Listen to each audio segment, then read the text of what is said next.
everyone understands that the mechanism of annual performance reviews is broken. It's based on bad science, it's based on bad psychology, and it's a bad idea. And yet, it is so attractive, I think, to HR departments because they have to make decisions.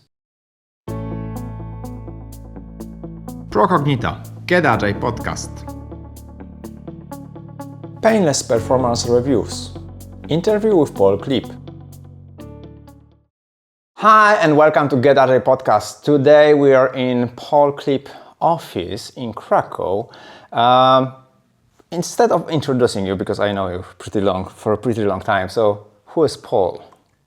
I'm a coach. I think first and foremost, I identify as a coach. I've been in this business now since 2001. So I predate Agile. Oh my goodness, I'm old. We were talking earlier about how old Agile is now. I'm older. I've done pretty much every role except engineer at this point. I'm not a programmer, although I dabble, which is probably an embarrassing thing to say. But I think it's important, actually. I think there's a conversation about should coaches be technical? And I think the answer is not necessarily yes. There's a huge advantage to coaches that have a technical background, but I am highly suspicious of coaches who can go their whole career without even being curious enough to try to learn something. Cool, that probably answers the question we're not gonna focus on today. So there's gonna be another interview for this one. And the reason we wanted one thing you didn't mention is you're running the ACE conference here in Krakow. So if you guys haven't been to the ACE conference, then you're invited next year. And the thing we wanted to focus today is working with people reporting to you. So how do you run the one-on-ones with people? How do you prepare for the what is called a yearly performance review? This was what I was looking for. So first of all, a little bit about your experience on this one, so people know that you know what you talk about. Well, I've run a software company. And I've employed people for most of the early part of my career. When I was in South Africa, I ran a competitive intelligence agency, had a number of employees reporting to me. When I came to Poland, I started Lunar Logic, and we grew it to almost 50 people who all reported to me. So I guess at one point I had 50 direct reports. And that's a lot of one-on-ones over a period of decades. And then when I handed off the company to somebody else to run because I wanted to experience other things, I spent some time in the corporate world because I was a trainer like you. And one of the problems that I ran into is I would be hired by these big corporations to go in and do a Kanban training, and I'd tell them how it works and how I did it in my cute little software shop. And they'd say, well, that's cute, but that would never work here, because we're a huge insurance company or we're a huge bank or what have you. So I got a job at a huge bank and worked there for a few years. Got another job at another huge bank, worked there for a few years. It's a pattern I've fallen into of just doing independent coaching and consulting for a few years and then taking a job for a couple of years just to remind myself of what the people I'm working with actually have to deal with day to day, and it is a different world. So I've spent a lot of time on both sides, but I've also experienced, in the last decade, I've spent probably 5 or 6 years actually employed by large corporations in which I had a boss and I had reports, and I participated in one-on-ones as the manager, and I participated in one-on-ones and performance reviews as the victim. A side note to all the people, if you understand Polish or you're fine with the subtitles, there's another interview with the current Lunar Logic CEO, Paweł Brodziński, so you can find this as well, but you need to understand Polish or be willing to learn this language. So anyway, it just comes to me that we recorded one a year ago. So you've been on both sides, and you know the performance review is probably one of the most painful thing in people's career for many people. That's my observation. I might be wrong. I may not have seen all the companies, but you know, if people were complaining about this one, about something, this one, right? Yeah. The mechanism. This is one of the things that I find somewhat baffling. Is that everyone understands that the mechanism of annual performance reviews is broken. It's based on bad science, it's based on bad psychology, and it's a bad idea. And yet, it is so attractive, I think, to HR departments because they have to make decisions. In all fairness, they've got a job to do. They have to compensate thousands, tens of thousands of people and adjust that compensation on a regular basis. Annual is manageable as a term, and they need some mechanism by which to do it. And this mechanism, you know, there's a saying in systems thinking, which is that the purpose of the system is what it does. And from the standpoint of an HR department, this system works. They have to make a decision, they need data, it gives them data on which they can make a decision. So it's easy way to doing something bad, but at least it's an easy way, is what you're saying. From one perspective, it ticks the boxes. Okay. And we end up with having people scared about what's gonna happen. Then you have an hour of bargain, I would say, in most cases, and then we have another few weeks of, you know, people frustrated of what just happened, right? This is what we end up. Well, maybe I'm making it a little too easier, but it's like this is what we end up with many components, right? I think the best you can hope for in most companies is to minimize harm. If you try hard enough, you can tick the boxes of the performance review as required without doing a great deal of harm. So what you're saying, if you cannot throw away the system, then just at least play well with the system is what I'm hearing. Mm-hmm. And one of the things that I've seen, something that really struck me at one of the roles that I was in, I've got to be careful here because these are huge organizations and they're all on my LinkedIn profile. But one of the things that I found striking is that I was in one of these dysfunctional systems and I saw how dysfunctional it was, and I was advising people how to make it less painful, how to make it less harmful. And when I looked at the actual documentation provided by that organization's HR department, it aligned with the advice I was giving people.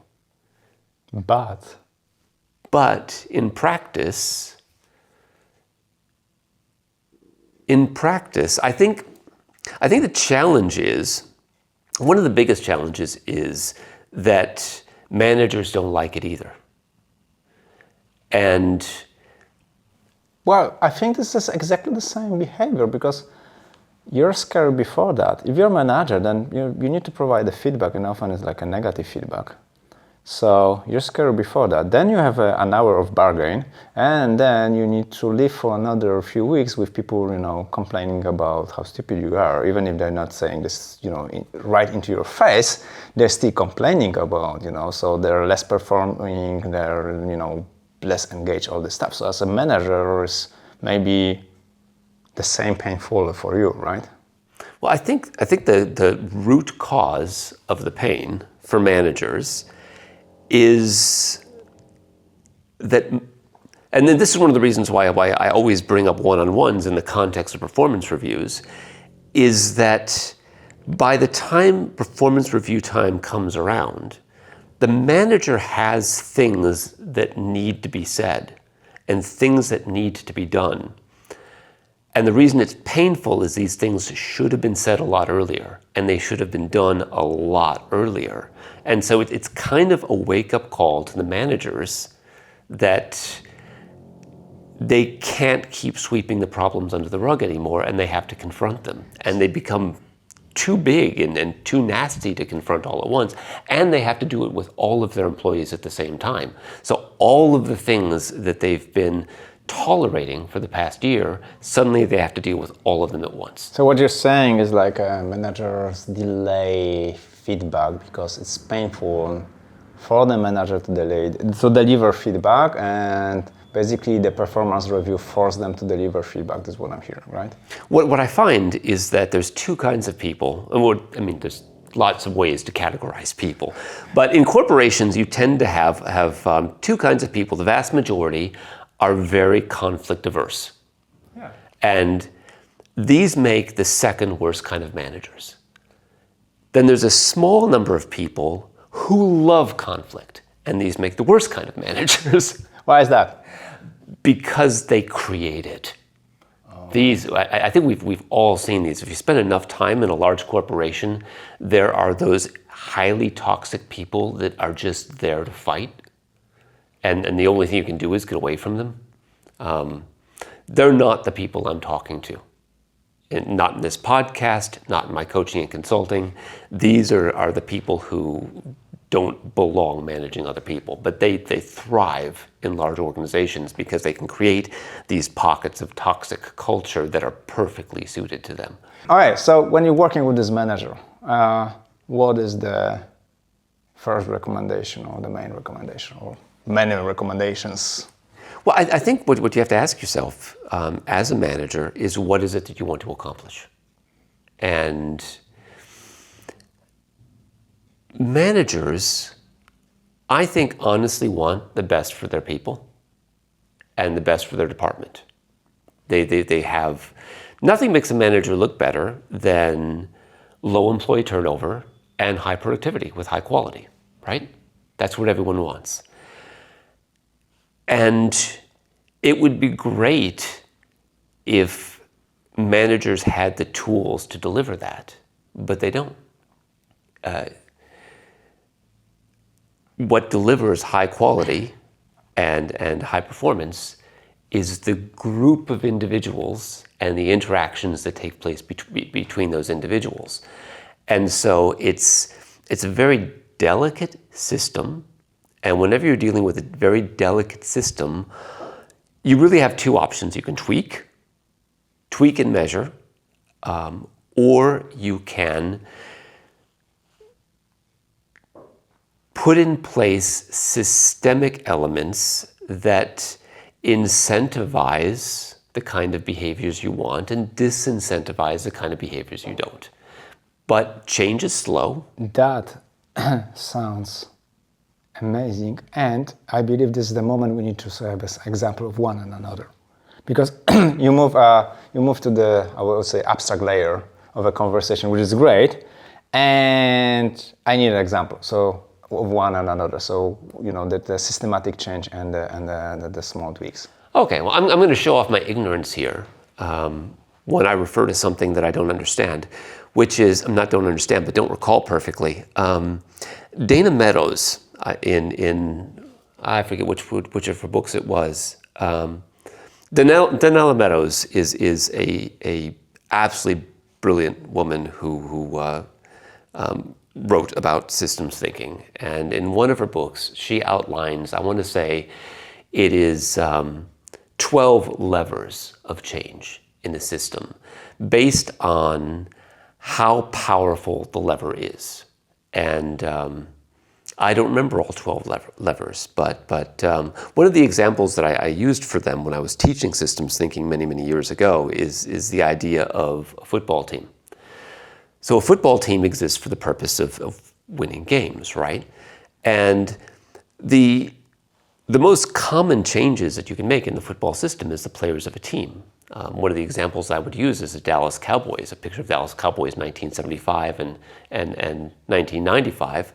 Looks the same, except all of the players are different. But if you watch the game, it works pretty much the same way, and they interact the same way, and they perform the same function. So changing out individual members doesn't have a huge impact on the system. Whereas one of those huge levers is changing the goal, changing the rules of the game.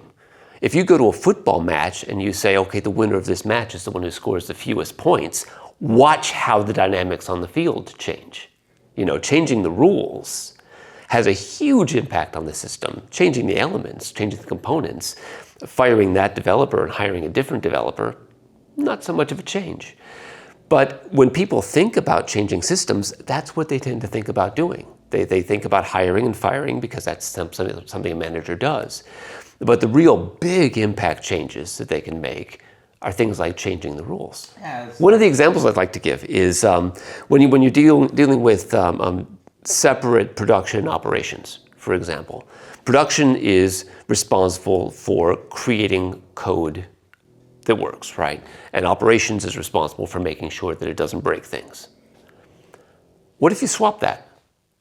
What if you penalize the production people if there's downtime on the server, and you penalize the ops people if things don't work properly? All of a sudden, the dynamics of how they work together changes dramatically, and your operations people stop being a bottleneck, and your production people stop causing problems for the operation people. And we end up with this crazy idea of the DevOps, right? Working together. That's a crazy. All right, so we get sorry, I hijacked the conversation to this one, but we wanted to have a example. So we get systematic change, or we have like a, I don't know how to call the second one, like a random change, I believe, right? Or you try something that looks like that it works, but we get a short effects, not a long effects, like trying to exchange people in the system that is just wrong, doesn't help much. And that's one of the problems with performance reviews. It is an attempt to change the system through a single interaction that takes place on an annual basis. There's nothing you tell a person once, except you're fired, that's going to make a significant change in their behavior over the course of the next year. What that requires, what behavioral change requires, is consistency, nurturing, and creating the right environment to support that behavioral change. And that's where the one-on-ones come into play. But in my experience, and I gotta admit, my experience here is somewhat limited. In the past 20 years, I've only worked at 3 companies that weren't my own company. But the experience in each of those companies was consistent. In each of those companies, I had a boss, and it was their job to do one-on-ones with me, and they all did them pretty much the same way. They walked into the room without a clue what they wanted to accomplish in the next half hour, other than ticking the box that says, you must have a one-on-one with your employees every X weeks. You combine 2 things, not having a clue what to do, and a resistance to conflict. And what you get is a spontaneous conversation. So my one-on-ones with all of my managers were basically the same conversation I would have had if I'd had lunch with them or bumped into them at the bus stop. So what's going on? Oh, this and that. Well, what do you think about that? Oh, it's going okay, And if there's anything that might cause conflict, we would shy away from that. And as an employee, I also am not keen to involve myself in conflict. And so I'm not proud of it, but my inclination was to take the easy route as well. I didn't want to fight with my boss. I wanted this 30 minutes to fly by. And everyone enjoys having a pleasant conversation. And so most of the one-on-ones would be pleasant conversations. Occasionally, if there was an agenda, it was because of some unsatisfied informational need. Like, what's going on with X, you know? Because I know my boss is going to ask about it, or I've heard that there's this problem. What's the status of this problem? And so the closest thing to an agenda that one-on-ones typically had was when a status report was required. So what you're saying is like we're trying to avoid the conflict, which basically leads to having a one-on-one, like a coffee machine conversation rather than having anything close to what one-on-one should be. You know what I never had a conversation about? Ever. Like in all my years as an employee in large corporations, I never went into a one-on-one and had a conversation about my career or my personal development. Never happened. Now, assuming we hire smart people, because we want, assuming those managers are smarter people because we promote the smartest people, why is this pattern happening? So the assumption is like it's a system problem, not the people problem, right? So we don't change the managers in this case, we change the system, which means why, except for the conflict avoidance, why does this recurring pattern? I think it goes back to something that Stephen Perry once expressed on the ACE stage long ago, one of the early ACEs, nearly like 15 years ago. He took the stage and he described how he was a operations engineer for some high-end back-end systems and for some highly regulated industry, and it required tons of training and sign-offs and such to even touch a server. And he was amazed when he was promoted for the first time and they said, okay, and these 6 people are going to report to you, that... And that was your training? That managing a server requires a lot of controls and checklists and sign-offs and trainings in order to protect that precious server. But managing a person, nothing at all. Nothing at all. Yeah, I do remember this call. And so it's true that even though there are good people in human resources departments who do know the right way to do things and may very well document the right way to do things, there is this expectation that if a person is good at doing a job, they will also be good at managing people who do that job. And exactly the opposite is true. Because I have a great deal of sympathy for a manager who's really good at doing the job that they have to watch that other person do. So we basically, promoting experts and shooting two legs in with one bullet, basically, right? Because you're losing the expert, because right now the expert is responsible for assigning a task to other people, and you're not getting a good manager either, right? Which is kind of interesting, because what we see now is in IT, you get the movement is coming back to having technical managers again. This is what I'm seeing on the market.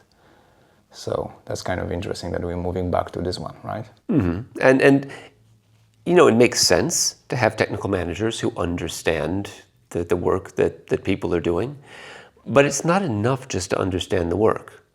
Because most of the time, when you have inefficiencies in a human system, it's not because technicians aren't doing their jobs properly.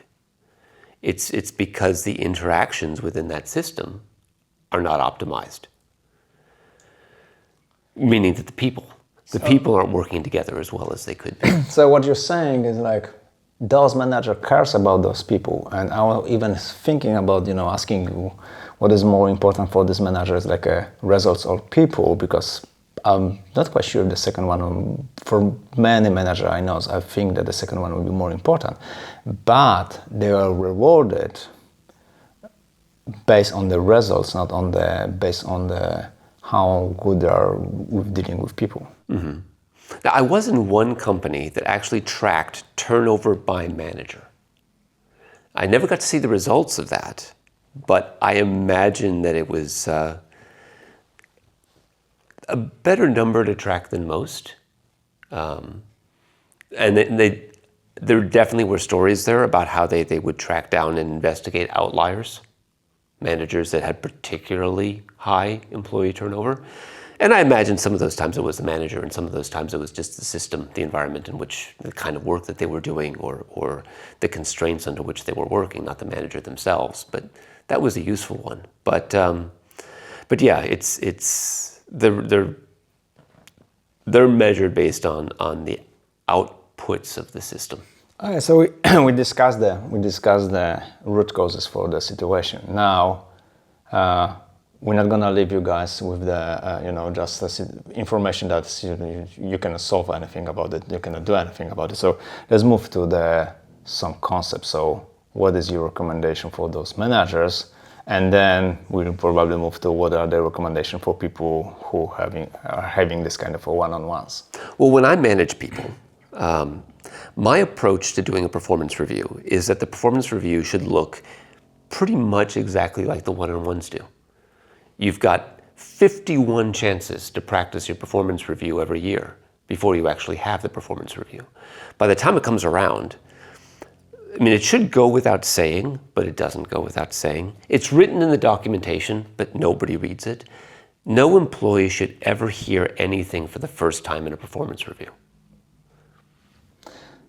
And again, if we look back at this manager as being look at how well his team performed, not how well he is managing the team, then one-on-one is the first thing you're gonna ignore, skip, or do as quickly as possible if you have results to deliver, right? So if the manager need to prioritize, and they need to prioritize because they always have more work than time, then they're gonna skip the one-on-ones, and you end up with having all this information end of the year, right? In a large corporation, managers spend most of their time dealing with politics and bureaucracy. So their most important job is managing the people in the environment, but it's the part of the job that they have the least time for. Yeah, I remember a conversation with one manager who said, I used to have like 50 direct reports, and finally I can do some job because previously I was just accepting their vacations. And that's it, right? So I spent most of the day, clicking something in the system rather than doing anything that makes sense. And you get a pretty good money for this one, but still. Mm. But there is, I think, a reasonably simple solution. Reasonably simple. And I believe it's possible because I've seen it happen. And that is, how do I put it? There are a few tools in my toolkit that I find very appealing for one major reason. Most tools in our world are devastating when done poorly. It's dangerous to understand 10% of Scrum or 10% of DevOps or 10% of Kanban. But to understand 10% of mindfulness does no harm, only makes you better. To understand 10% of nonviolent communications does no harm, only makes you better. To understand 10% of the coaching mindset does no harm, it only makes you better. And so I think that even a mediocre understanding and application of the power and approach, which is coaching, professional coaching, can go a long way towards making a bad or mediocre manager much, much better at their job and reducing the pain and the harm of both one-on-ones and performance reviews.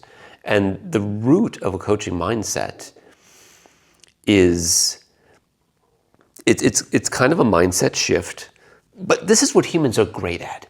We are amazing at being able to take ourselves out of ourselves and put ourselves into different shoes to change our mindset. And so if one simply does something, this is something Bob Galen talks about. He calls it coaching stances. Taking a moment before you walk into a room, before you walk into a meeting, to ask yourself, who do I want to be on the other side of that door? Do I want to go in with a stance of discipline? I'm going to be the one who brings order to the chaos. Do I want to go in with a stance of curiosity? I don't know what's going to come out of this, but I'm very curious what's going on and what they're capable of. Do I want to go in with a stance of compassion? Like, I don't care if we solve the problem, I just want to make sure everyone feels heard and appreciated. Whatever you decide, there's no right or wrong answer, but whatever you decide is going to change the way in which you interpret and respond to everything that happens. And so taking on a coaching mindset, which in my mind consists of two really basic fundamental things. Number one, assume that the other person in the room, in this case it's a one-on-one, so there's only one other person in the room, assume the other person in the room is capable of doing their job and wants to do it well. And number two, be curious about how they want to go about doing that. Curiosity and an assumption of competence and goodwill. You bring those two things to a conversation, and it pretty much dictates how the conversation is going to flow, because you're going to ask questions. You're going to listen to the answers. You're not going to feel obliged to have all the answers yourself. And you're going to be deeply curious about what the other person is going to come up with. Because the power of this is, and I know this from hard experience because I'd done it wrong for so long. I am old, I'm experienced, I'm above average intelligence, and I've seen a lot of stuff. And so when a 20-year-old brings me a problem, I know how to solve it. And I've tried. And I know that doesn't work, because a 20-year-old trying to do my idea, even if it's the right idea, will always do a worse job of it than them doing their idea, because execution counts for so much more than the quality of the idea. So what I'm hearing is, like, first of all, from the manager perspective, I want to change the one-on-ones. First of all, we're having one-on-one, because that's not always mandatory in a company. So having one-on-ones, and it's not one per year, one per week is better probably. Then redefining priorities to make one-on-one important. So what you're gonna give up to run the one-on-ones, and then prepare yourself. So not just go for a coffee, but go preparation. And by preparation, we mean like some formal or informal coaching training, but also just before you enter the room, be ready, to understand what kind of stances you're gonna have. This is what I'm hearing, right? Mm-hmm. Anything you would add to my list? I think there's one other. If you're a manager and you're using let's look at the two most common scenarios. You're a manager and you don't like doing one-on-ones. Or you do like doing them, but you use them for building your interpersonal relationships. They are water cooler chats. In that case, I would suggest that there's no harm in that. I mean, it's a waste of your time, but there's no harm in that. Except, of course, that it makes your performance reviews a lot harder to do. And so for those people, I would suggest spending more time actually doing those things. Go to lunch with your employees, have water cooler chats. If you want to build personal relationships with your employees, do it, but do it outside of your one-on-ones. That's not the best use of that time. And if you're using them for status reports, then put in place a system that proactively gets you the information that you need. Because there's two things about using one-on-ones for status reports that I think are suboptimal. One is it's late. Any employee that's bringing you a status report in a one-on-one is reporting on something that's already happened. Get yourself an appropriate reporting tool, whatever that may be. It could be written, it could be attending team stand-ups, it could be a dashboard, it could be what Jim Benson refers to as an Obeya. It could be an Obeya. Google Obeya. I'm not going to explain the whole concept here. Jim Benson wrote a whole book about it. It's a wonderful book. But figure out what it is that you're asking your employees to tell you, and then find out a less time-wasting way of getting that information when it comes up. So once you've taken those two things off the table, you don't need status reports anymore, and you're not using your one-on-ones to socialize, then all of a sudden you've got this half hour, you've got this hour. For what? So what is the acceptance criteria for the useful one-on-one? I think if you have adopted a coaching stance and you assume that your employees are competent and that they want to do their job well, and then you approach it with curiosity, then that really dictates the agenda. You don't have to, there's a lot to be said for professional coaching training. I have had, at this point, hundreds of hours of training, and there are techniques and there are tools and there's books of 100 powerful coaching questions. There are different approaches to coaching. Certainly there's a lot of benefit to that, but if you start with just the basics of being curious about a few things, being curious about what this employee wants for themselves. I mean, in the professional context, what do they want to do for the company? What do they want to do for the team? What do they want to do for the department? What do they want to do for their career?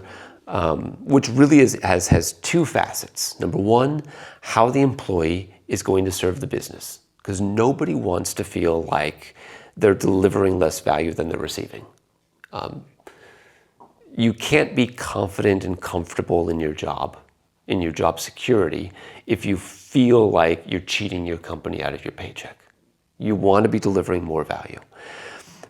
But you also want to be progressing in your career. So you want to be more valuable next year than you are right now.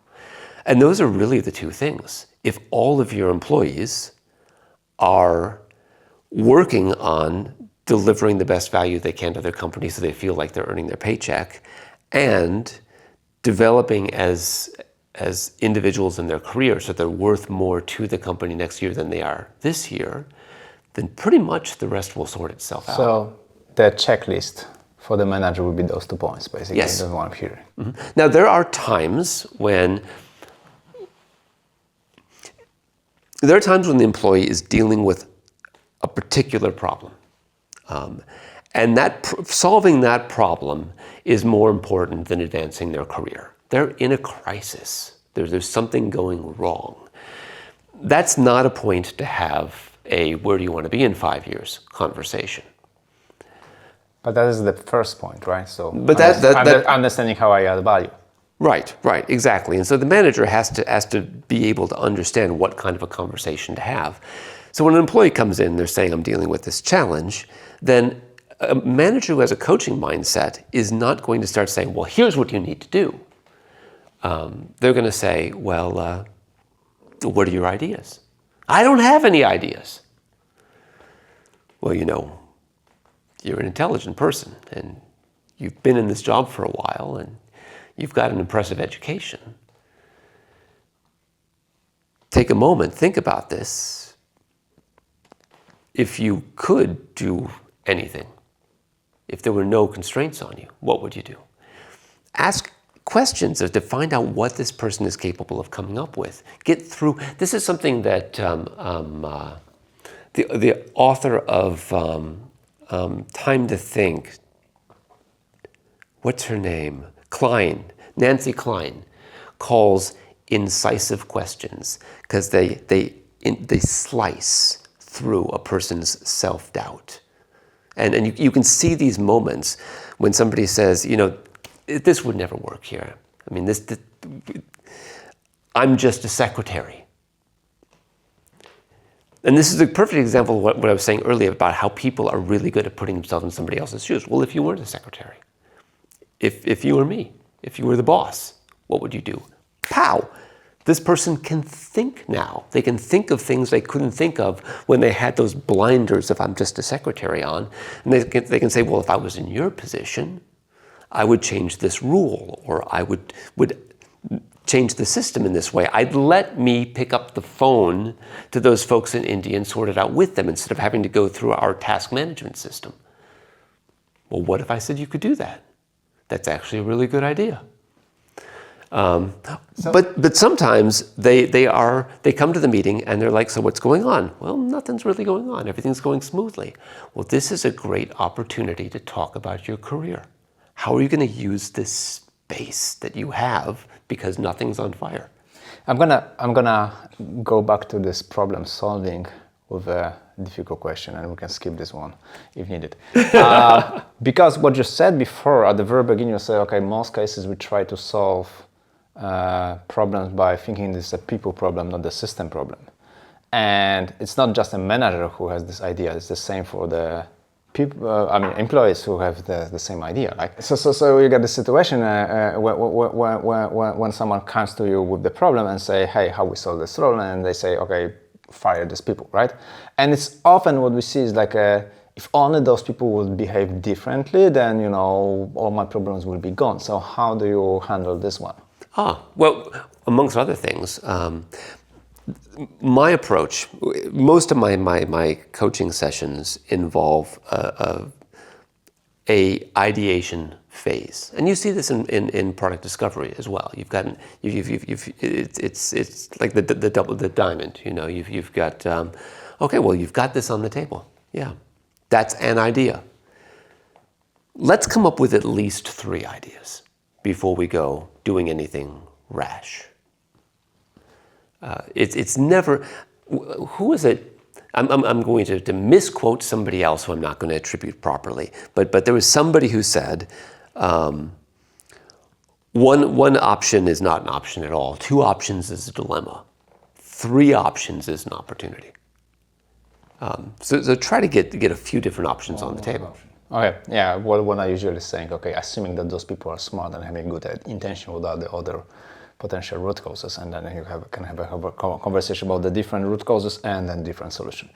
Anyway, we promise our audience to move to what to do when I'm in the employee situation. So my one-on-one sucks, and it's harder to me because my manager need to change the way we work together.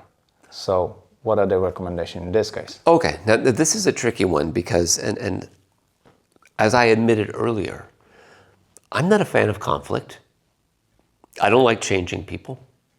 And when I was actually in that position, I didn't follow my own advice. It's always easier to advise other people than yours. The easiest way to deal with a manager who just wants a status report is to give them a status report. The easiest way to deal with a manager who just wants to talk about your weekend plans is to just talk about your weekend plans. But if you care about your career and your manager doesn't know how to deliver the best value for a one-on-one, there are definitely things that you can do. And I have done these things. It's not my first instinct, but after 6 months of treading water, I've had difficult conversations with managers, and it's not that difficult a conversation. If your manager wants status reports, start giving them to them proactively. If every single time you go into a one-on-one, the question is, what's the status of this? What's the status of this? What's the status of this? Write those things down and email them to the manager an hour before the one-on-one. Right?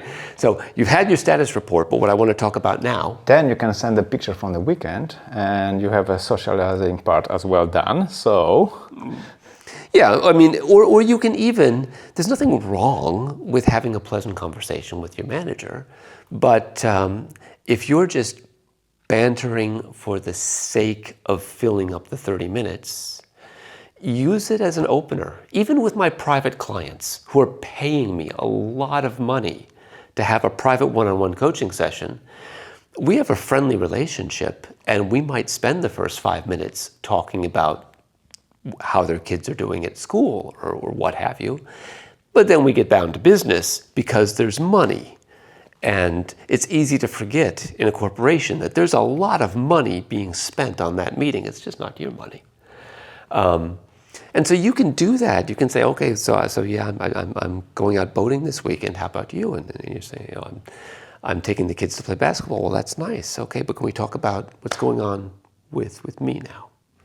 And it's okay, because really, if this is what's happening, if the manager is just using this time to banter, it's because they don't have an agenda, which is an opportunity for you to bring one.